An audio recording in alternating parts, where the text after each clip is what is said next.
자, 드디어 일부 지역이 조정 대상 지역에서 해제가 되었습니다. 부동산 세제 어떤 변화가 생기는 걸까요? 오늘 자이TV 절세 위키에서 꼼꼼히 살펴볼 테니까 오늘 영상도 끝까지 시청 부탁드립니다.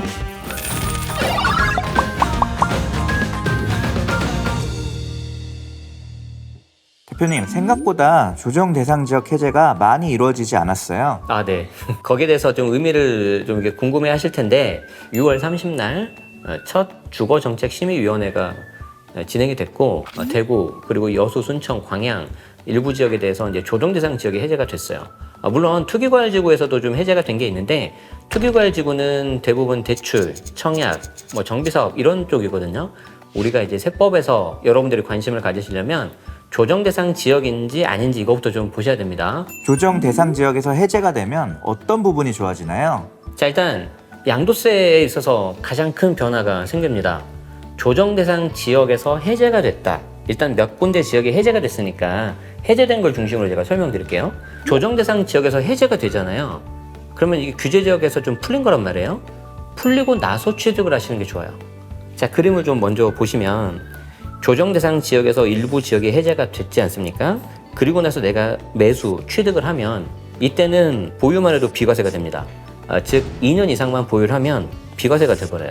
조정 대상 지역에서 해제가 되면 해제가 된 다음에 취득하시는 게 나중에 비과세 받기가 훨씬 쉬워져요. 그런데 이런 경우도 있겠죠. 내가 조정 대상 지역이 해제되기 전에 일단 매수 계약을 한 거예요. 해제가 되고 나서 매수 잔금을 치릅니다. 자, 그럼 여러분 우리 가장 기본적인 건데 주택의 취득일은 계약일이에요, 잔금일이에요?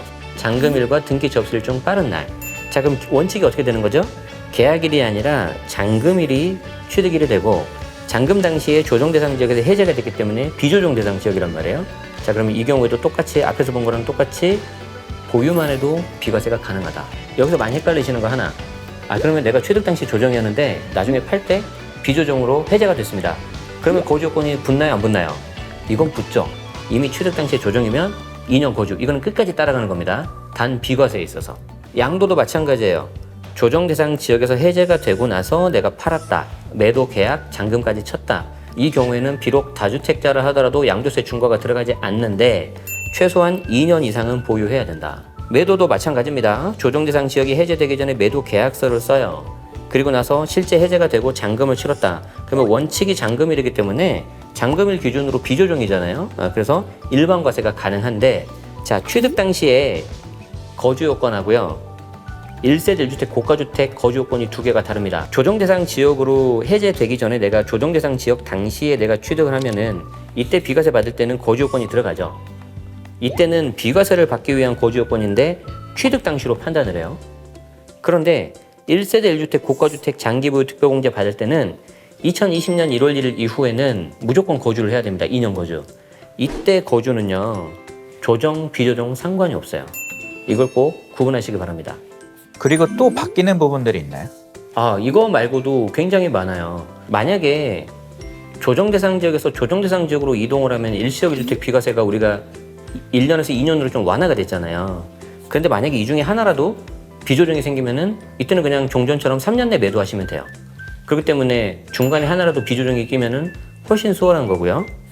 자, 그리고 최근에 취득세 일시적 2주택 이게 바뀌었습니다. 만약에 신규 주택이 조정인 경우에 종전 주택이 비조정이면은 3년 안에 팔면 신규 주택 취득세가 8%가 아니라 1에서 3% 기본 세율이 적용이 되는데, 종전 주택이 조정인 경우, 즉 조정에서 조정으로 가는 경우도 양도세처럼 이제 1년에서 2년으로 바뀌어 버렸어요. 훨씬 더 많이 늘려준 거고요. 만약에 5월 10일 이후에 내가 종전 주택을 매도하는 건데 이미 1년이 지나서 내가 취득세 8% 냈다. 그런데 신규 주택 기준일로부터 아직 2년이 안 돼서 이 혜택 볼 수 있을 것 같다. 그러면 반드시 지자체, 물건지 관할 지자체 말씀하셔가지고 취득세 환급 받으세요. 자, 그리고 또 있어요. 내가 만약에 해당 지역이 조정이었는데 비조정으로 바뀌잖아요. 그럼 이때 증여취득세는 기존 취득세율인 증여취득세율은 3.5%로 바뀝니다.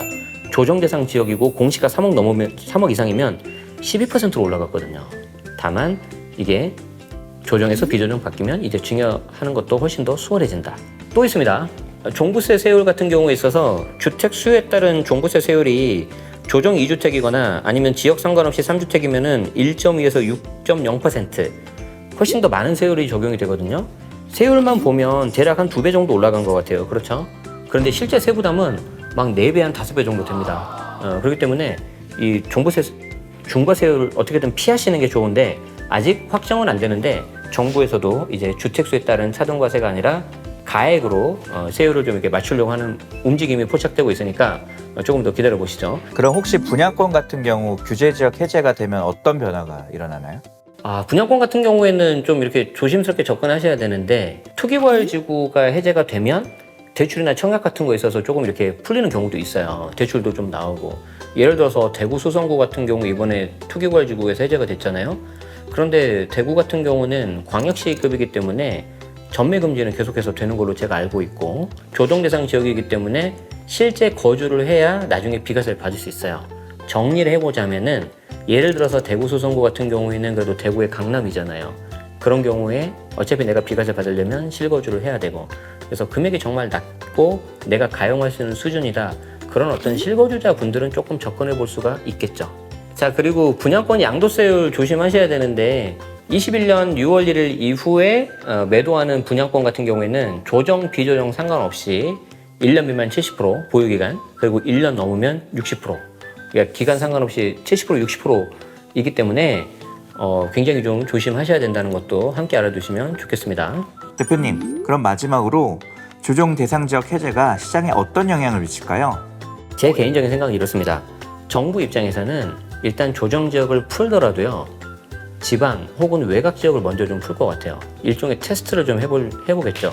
물론 지금도 지방에 청주, 논산, 공주 이런 데는 아직도 조정 대상 지역으로 남아있죠. 거기에 대해서 푼다면은 이런 지역을 좀 먼저 좀 할 것 같고요. 시장 분위기를 봤는데 역시 풀자마자 좀 뭔가 달아오른다. 그러면 또 곧바로 좀 뭔가 액션을 취할 수도 있을 것 같고 그렇지 않다고 하면은 계속해서 서울 수도권 같은 경우도 외곽을 중심으로 좀 이렇게 풀 수 있을 가능성이 있다고 봅니다. 자, 그런데 수요자 입장에서는 어떻게 생각이 되겠어요? 과거에는 규제적으로 좀 풀면 아니면 규제적으로 안 묶이면 그 옆으로 좀 풍선 효과가 있었는데 지금은 그때하고 심리가 완전히 좀 바뀌었어요. 사실 서울 같은 경우에 최근에 공급이 갑자기 많이 늘어난 거 아니잖아요. 그런데 우리가 1년 전 상황을 보면은 완전히 그때랑 지금 분위기가 다르단 말이에요. 자, 그래서 수요자 입장에서도 실수요자 같은 경우에도 내가 정말 좋은 집, 내가 꼭 갖고 싶은 집, 소위 말하는 똘똘한 한 채 중심으로 갈 가능성이 아주 높습니다. 즉, 입지가 정말 좋은 입지 쪽으로 몰릴 가능성이 굉장히 높아요. 자, 그리고 여기에 최근 정부가 내놓은 정책들이 좀 어떤 게 있어요? 상생 임대인, 그리고 비과세 거주요건 해제. 자, 그러면 이 경우에는 또 어떻게 될까요? 차라리 내가 지금 당장은 그 집에 들어가서 살지 못하더라도 소위 말해서 뭐 1.5군 입지, 2군 입지 여기 내가 가면은 직접 들어가 살 수 있는데 아예 그냥 더 좋은 거 사버리는 거죠. 1군 입지로 가는 거죠. 지금 당장 못 살아도 나중에는 내가 살 수 있고 내가 나중에 못 산다고 하더라도 상생 임대인 제도 등으로 인해서 내가 만약에 비과세 받을 수도 있잖아요. 이런 상황들을 좀 종합해 보면은 정말 중심지에 있는 좋은 입지, 즉 아주 좋은 녀석들은 더 올라갈 가능성이 높다. 그리고 심리에 상대적으로 영향을 안 받는 절대 가격 자체가 조금 낮은 아파트들, 저가 아파트들, 뭐 굳이 표현한다면 한 6억 이하 정도? 이런 데도 약간 수요가 갈 수도 있을 것 같아요. 그러니까 정리해 보면은 아주 싸거나 아주 비싸거나 이런 식으로 갈 것 같고 그 중간에 있는 대부분의 아파트들 있죠. 주택 같은 경우 여기는 좀 보합 내지 일부 하락 이런 쪽으로 가지 않을까 저는 좀 개인적으로 생각을 합니다. 물론 더 지켜봐야 됩니다. 이제 첫 번째 주거정책심의위원회 했기 때문에 그 다음에 규제 지역이 특히 조정 대상 지역이 해제가 되는지를 좀 보셔야 되고요. 제가 예측한 대로 지방이라든지 수도권 외곽 위주로 되는지를 한번 좀 보시고요. 자, 그리고 여러분들이 정책 나왔을 때 또 하나 봐주셔야 되는 게 뭐냐면 바로 주택임대사업자 아파트 등록이 부활될지 아닐지 그 부분을 좀 보셔야 되는데 왜냐하면 이 부동산 시장은 어느 정부든지 안정시키려고 하는 게 목적이거든요. 근데 부동산 시장은 크게 두 가지가 있어요. 매매 시장 그리고 임대차 시장.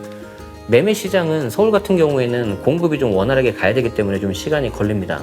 그 전에 임대차 시장이라도 좀 안정시키려고 하는 게 정부의 의도가 될 것 같아요. 그리고 임대차 시장을 안정시키려면 다주택자들이 좀 민간에서 전세나 월세를 좀 공급을 해줘야 되겠죠. 그 중에 하나가 이제 주택임대 사업자가 될 거기 때문에 그런 부분까지 좀 같이 체크해 주시면 좋을 것 같고요. 만약에 그런 부분이 두 번째 정책에서 나오면 저희 자이TV 절세유키에서 상세하게 설명드릴 테니까 구독하시고 알림 설정하시면 좋을 것 같고요. 향후 여러분들이 부동산 시장 관망하실 때 이런 부분도 함께 보시면 더 좋을 것 같습니다. 자이TV